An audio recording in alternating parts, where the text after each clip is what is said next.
Siempre he pensado que algunos viajes no comienzan con un boleto de avión ni con la simple decisión de partir.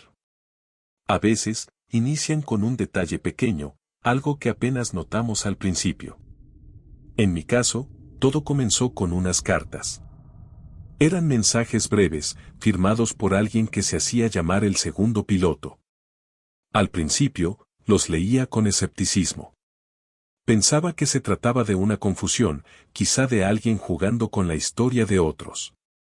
Pero algo cambió cuando empezó a revelarme información que solo dos personas en el mundo conocían, el mayor y yo. Poco después de recibir la última de esas cartas, sonó el teléfono. Era él. Su voz era pausada, pero firme. Me dijo que debía viajar a Noruega, que había algo que tenía que entregarme en persona. No supe exactamente por qué, pero acepté.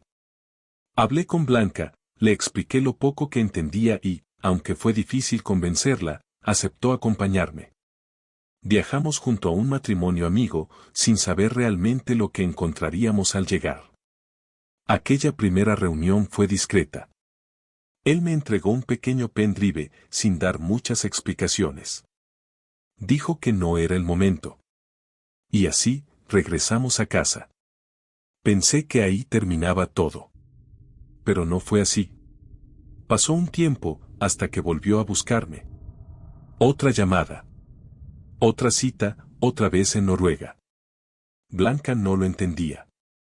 ¿Qué más puede querer?, me decía. No supe darle una respuesta clara. Solo le pedí confianza. Y una vez más, emprendimos el viaje.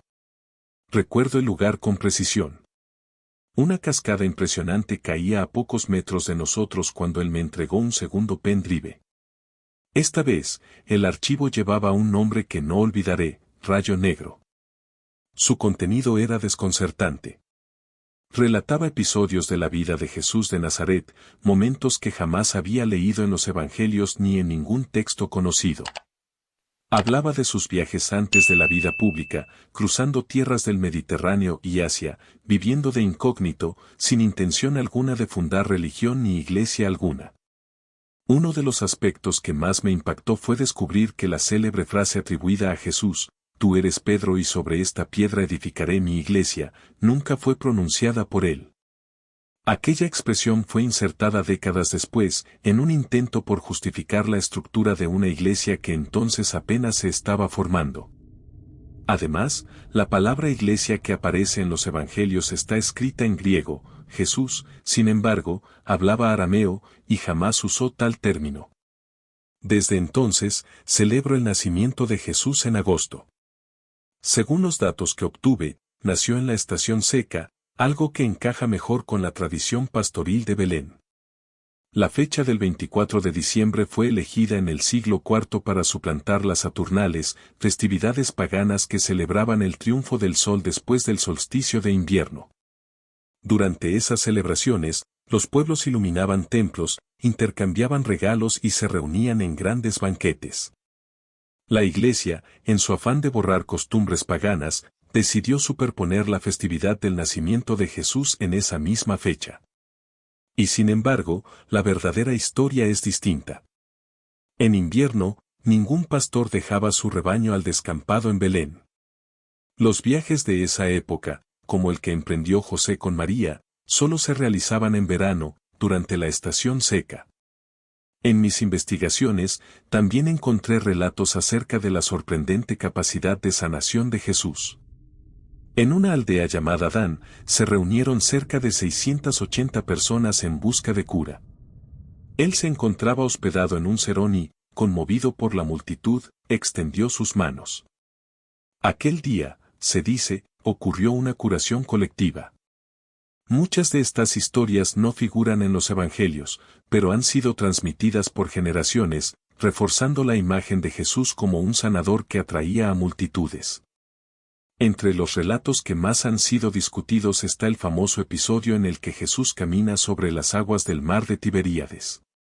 Según las versiones que investigué, este hecho podría tener otra explicación. Pedro, uno de sus discípulos más cercanos, sufría de episodios de sonambulismo. Durante una travesía en barca, cayó al agua creyendo ver a Jesús caminando sobre las olas. Fue un sueño, pero Pedro lo relató como si hubiese sido real. Su convicción fue tal que incluso Marcos lo incluyó en su evangelio. Esta historia, lejos de disminuir la grandeza de Jesús, revela cómo sus seguidores interpretaban los hechos de acuerdo a sus experiencias y creencias. Ahora quiero compartir algo aún más extraordinario. La resurrección de Jesús no ocurrió exactamente al tercer día, como comúnmente se afirma. Ocurrió antes.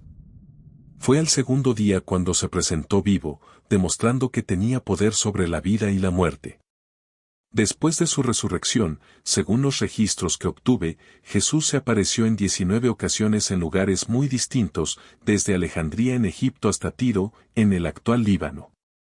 Una de las apariciones más impactantes tuvo lugar en la playa de Sá, donde más de 500 personas fueron testigos de su presencia. Los evangelios mencionan este evento de forma escueta, sin darle el valor que realmente tiene. Aquellos que lo vieron contaron que su cuerpo era transparente al principio, casi etéreo. Solo después de compartir alimentos con ellos, su apariencia se volvía más nítida y podían reconocerlo, sobre todo por su voz. Así es como entendí que muchas de las historias que hemos aprendido han sido moldeadas con el paso del tiempo y que detrás de ellas existe una figura aún más humana y profunda. Un Jesús que vivió, sanó y caminó entre la gente, dejando un legado que aún hoy seguimos intentando comprender. Existen numerosos relatos que sostienen la convicción de que Jesús de Nazaret verdaderamente resucitó. Uno de los más significativos se encuentra en el denominado Diario de Eliseo, donde se describe un episodio que tuvo lugar durante la Transfiguración. Jesús ascendió al monte Hermón acompañado de 3 de sus discípulos, Pedro, Juan y Santiago. Ellos formaban parte de un pequeño grupo de escoltas al que los demás discípulos denominaban la TVA. No se trataba de favoritismo, sino de una medida tomada por los 12 durante las bodas de Caná, con el propósito de proteger a Jesús de las multitudes que, por entonces, comenzaban a seguirlo sin descanso. En aquella montaña, ocurrió algo que cambió el curso de la historia. Jesús no solo se transfiguró, irradiando una luz intensa desde su rostro y su cuerpo, sino que estuvo acompañado de 2 figuras que, contrariamente a lo que se sostiene en las escrituras oficiales, no eran ni Elías ni Moisés. Eran otros seres, cuya identidad permanece sin aclararse, pero cuya presencia testificaba algo que, hasta entonces, nadie había entendido, la verdadera naturaleza de Jesús. Jesús, aunque nacido en Belén y criado en circunstancias humanas comunes, no fue concebido de manera sobrenatural. Muchos de los relatos que hablan de su nacimiento virginal fueron añadidos posteriormente, cuando ciertas autoridades eclesiásticas del siglo I buscaron revestir su figura de un carácter milagroso. La historia de la Virgen María, según estos registros, fue un artificio, producto de una época de confusión y necesidad de mitificación. La realidad es que María y José vivieron como cualquier otro matrimonio de su tiempo. Sin embargo, la naturaleza divina de Jesús no se puede negar, aunque esta divinidad no corresponde al imaginario que la tradición ha establecido. Jesús, según estos documentos, no es un Dios terrenal ni un hombre tocado por lo divino, sino un ser de origen cósmico, cuyo propósito y esencia trascienden este mundo. Él es, en términos modernos, lo que podríamos llamar un gran ser extraterrestre, un creador de universos, cuya misión iba mucho más allá de cualquier religión o doctrina. En este sentido, su existencia no se limita a la historia de un hombre excepcional, se extiende a una comprensión más profunda de la creación misma.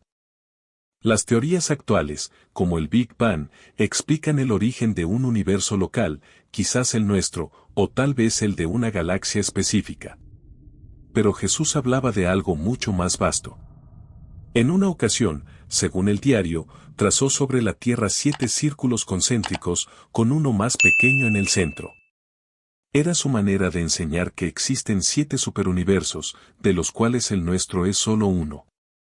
Y en el centro de todos ellos se encuentra el paraíso, el único lugar que permanece inmóvil en todo el cosmos.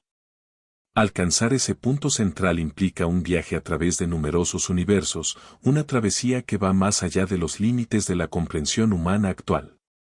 Jesús enseñaba que cada galaxia posee necesariamente su propio Dios, pero la creación visible es solo una pequeña fracción de una realidad infinitamente más grande. Existe también una creación invisible, el reino espiritual al que él denominaba el reino de los cielos, y es allí donde reside el destino último de la humanidad. La resurrección de Jesús fue el acto que reveló esta verdad. No solo probó que existe vida después de la muerte física, sino que mostró que esa vida continúa en un estado físico inicialmente, donde el cuerpo es moldeado a voluntad, tomando la apariencia del mejor momento vivido. En ese nuevo estado, aparecen aquellos seres queridos que partieron antes y se inicia un proceso de comprensión profunda, donde se despojan los hábitos, vicios y manías que formaron parte de la vida terrenal. Es una etapa de transformación que conduce hacia un destino donde no se vuelve a morir. El cuerpo físico, paulatinamente, se convierte en luz, y con ello se accede al reino del espíritu. Sin embargo, incluso este no es el destino final. Una vez alcanzado el paraíso, el proceso continúa. Se inicia una formación y un aprendizaje destinados a preparar al alma para convertirse, algún día, en un creador de universos, de la misma forma que Jesús lo es. No son simples creencias, son enseñanzas contenidas en registros antiguos que, poco a poco, han comenzado a salir a la luz. Durante una conversación que mantuve con el mayor, discutimos la paradoja del viaje en el tiempo. Él me explicó que la idea de modificar el pasado para alterar el presente es una concepción errónea. Existe un designio superior que impide cualquier alteración destructiva del futuro a partir del pasado. Todo está organizado de tal manera que el curso de los acontecimientos sigue un orden que no se puede quebrantar. En uno de los pasajes más reveladores del diario de Eliseo, se cuenta que Jesús quiso demostrar esta lección a un grupo de personas que caminaban junto a él por los senderos de Israel. Los condujo hasta la orilla de un río y les pidió que se sentaran. Permanecieron allí durante 3 horas, observando la otra orilla. Al cabo de ese tiempo, Jesús se levantó y dijo, como veis, el futuro no llega. Les enseñaba que el presente es lo único que realmente existe, y que aferrarse al futuro es perderse el ahora. Jesús libró otra batalla que pocos conocen. Intentó convencer a su familia y a su pueblo de que no era el Mesías guerrero que ellos esperaban. Muchos creían que el Mesías debía ser un líder militar, un libertador que conduciría a Israel a la gloria a través de la fuerza de las armas.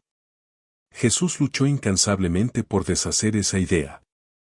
Su reino no era de este mundo, ni su misión tenía que ver con ejércitos ni conquistas terrenales. Así es como he comprendido que el relato de Jesús de Nazaret es mucho más vasto y profundo de lo que alguna vez imaginé.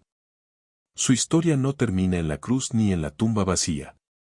Es una invitación a descubrir la verdadera magnitud del universo y el propósito final de la existencia humana, un camino que conduce, más allá de la vida y de la muerte, hacia la creación misma. María, la madre de Jesús, sostuvo con él discusiones profundas y dolorosas que, hasta el final de sus días, marcaron su relación. Influenciada por aquella aparición que, según las tradiciones, anunció el nacimiento de su hijo, ella estaba convencida de que Jesús era el Mesías prometido, aquel libertador político que su pueblo tanto esperaba. Sin embargo, Jesús nunca compartió esa interpretación. Reiteraba, una y otra vez, que ese no era su papel en la historia, que había venido a cumplir una misión muy distinta.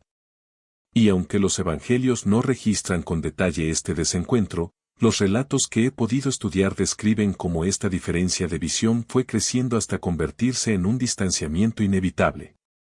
Uno de los momentos más intensos ocurrió en los últimos días de Jesús. Era perseguido por los levitas y por los soldados del templo, quienes buscaban apresarlo. Entonces, tomó la difícil decisión de despedirse de algunos de sus discípulos. Fue durante esa despedida cuando su madre y 2 de sus hermanos llegaron al caserón de los Edeo, con la esperanza de hablar con él. Pero la multitud era tal que no pudieron entrar. La tensión en aquel instante era palpable. Jesús fue informado de su presencia. Se detuvo por un momento y formuló una pregunta que resonaría con fuerza entre sus seguidores: ¿quién es mi madre? ¿Quiénes son mis hermanos? Cuando esas palabras llegaron hasta María, el impacto fue tal que, según algunos relatos, perdió el conocimiento. Aquello no fue una simple discusión familiar, sino un alejamiento progresivo, una separación entre su visión y la que su familia se había empeñado en sostener. Cansado de ser malinterpretado, Jesús optó por el silencio, permitiendo que lo llamaran y lo comprendieran como quisieran. Durante mucho tiempo reflexioné acerca de esas distorsiones históricas. Me pregunté cuántas verdades han sido manipuladas, cuántas historias han sido alteradas para servir a intereses que poco tienen que ver con el mensaje original. Esa inquietud me condujo, años más tarde, a tomar una decisión radical: abandonar los círculos eclesiásticos a los que había pertenecido. Dejé atrás el obispado de Cris, comprendiendo que muchas instituciones religiosas habían sido transformadas en meros negocios, alejándose de su propósito espiritual. Aprendí entonces que el concepto del infierno, tal como se nos ha enseñado, no existe. La realidad que nos espera después de la muerte es extraordinaria y difícil de describir. Imagina una existencia donde el cuerpo no necesita órganos digestivos, ni un sistema circulatorio, ni reproductivo. Una forma de vida sin desechos ni decadencia, donde la esencia se ha purificado por completo. Si esto te parece asombroso, permíteme compartirte algo más. He dedicado los últimos 47 años al estudio de un fenómeno que sigue desconcertando a la humanidad: los objetos voladores no identificados. A lo largo de estas décadas, he documentado información sobre casi 1000 tipos distintos de seres inteligentes que tripulan estas naves. Y aún así, estoy seguro de que es solo una fracción mínima de lo que realmente existe. Reflexioné también sobre la historia humana, en especial sobre las dos grandes guerras mundiales que dejaron un saldo de más de 100 millones de muertos. Durante esas tragedias, ninguna civilización no humana intervino para evitar el desastre. Comprendí entonces que cada civilización tiene un destino que debe seguir, y que interferir puede ser, en última instancia, una violación del orden cósmico. A pesar de ello, los registros indican que ha habido intervenciones discretas a lo largo de la historia. Considera el encuentro de Moisés en el monte Sinaí. El relato tradicional habla de nubes densas, estruendos y temblores que acompañaron su encuentro con lo divino. Pero uno no puede evitar preguntarse: ¿por qué un Dios omnipotente recurriría a tales efectos? ¿No será que lo que se describe es el descenso de una gran nave? Moisés pasó 40 días en compañía de estos seres, recibiendo no solo los conocidos 10 mandamientos, sino un complejo cuerpo de leyes que modelaron la cultura de su pueblo. Y en cuanto al futuro, permíteme decirte algo importante: el futuro es una ilusión. No existe como tal. Es un concepto promovido por culturas dominantes para fomentar el consumismo y mantenernos atrapados en la espera constante de algo que nunca llega. El futuro es una idea, lo único que existe es el presente. Así lo entendí después de un largo camino de investigación, y así lo sigo transmitiendo. Uno de los relatos que encontré en el diario de Eliseo ilustra esta verdad. En cierta ocasión, mientras caminaba por Israel, Jesús fue interrogado sobre el porvenir. Para responder, llevó a más de un centenar de personas a la orilla de un río. Los hizo sentar y observar la otra orilla. Permanecieron en silencio durante horas. Finalmente, Jesús se levantó y les dijo: como veis, el futuro no llega. Les enseñaba que el presente es lo único que importa, lo único que existe realmente. Jesús también tuvo que enfrentarse a la incomprensión de su pueblo. Durante toda su vida luchó por aclarar que él no era el Mesías que muchos esperaban. No era el guerrero que conduciría ejércitos para liberar a Israel del dominio romano. Su reino no era de este mundo. Y esa fue, quizás, su mayor batalla: deshacer la imagen del libertador político para revelar la verdad de su misión.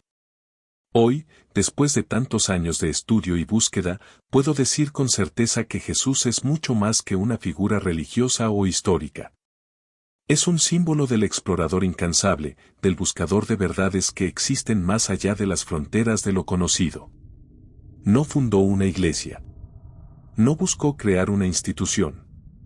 Su verdadera misión fue la de conectar con las personas, aprender de ellas y enseñar a través del contacto humano. Las palabras pueden ser manipuladas. Las historias pueden ser reescritas. Pero el espíritu de búsqueda y comprensión permanece intacto. Por eso, te exhorto a que sigas explorando, que cuestiones lo que se te ha dicho y que busques la esencia detrás de las palabras. No te conformes con la verdad que otros han establecido para ti. Encuentra tu propia verdad, porque en ese viaje descubrirás el verdadero significado de la libertad. Celebremos cada día, no solo en agosto, sino cada instante de nuestras vidas, la posibilidad de redescubrir a Jesús y, a través de Él, la profundidad de nuestra propia humanidad. Cada conocimiento compartido, cada enseñanza que te ofrezco, es un paso hacia adelante en este viaje colectivo hacia la comprensión de nuestra existencia. Antes de concluir este viaje que hemos compartido, quiero dejarte una última reflexión. La verdad no es un lugar al que se llega, es un camino que se recorre cada día con valentía y con el corazón abierto. Hemos explorado juntos relatos que desafían lo conocido, historias que nos invitan a mirar más allá de lo evidente, a cuestionar, a comprender y a seguir aprendiendo. Jesús de Nazaret no fue solo un hombre del pasado, sino un símbolo vivo de la búsqueda interior, del deseo de trascender los límites y encontrar nuestro verdadero propósito. Ahora, la responsabilidad es tuya. Sigue cuestionando, sigue explorando y sigue avanzando. Porque solo quien busca sin descanso encuentra respuestas que valen la pena. Si este contenido resonó contigo, te invito a que te suscribas al canal. Activa la campana para que no te pierdas los próximos capítulos de esta travesía de conocimiento. Si consideras que este mensaje puede ayudar a alguien más a ver el mundo desde otra perspectiva, compártelo. Y si este viaje significó algo para ti, déjanos un me gusta. Es una manera sencilla de apoyarnos para seguir revelando nuevas historias y profundizando en los misterios de nuestra existencia. Gracias por ser parte de este camino.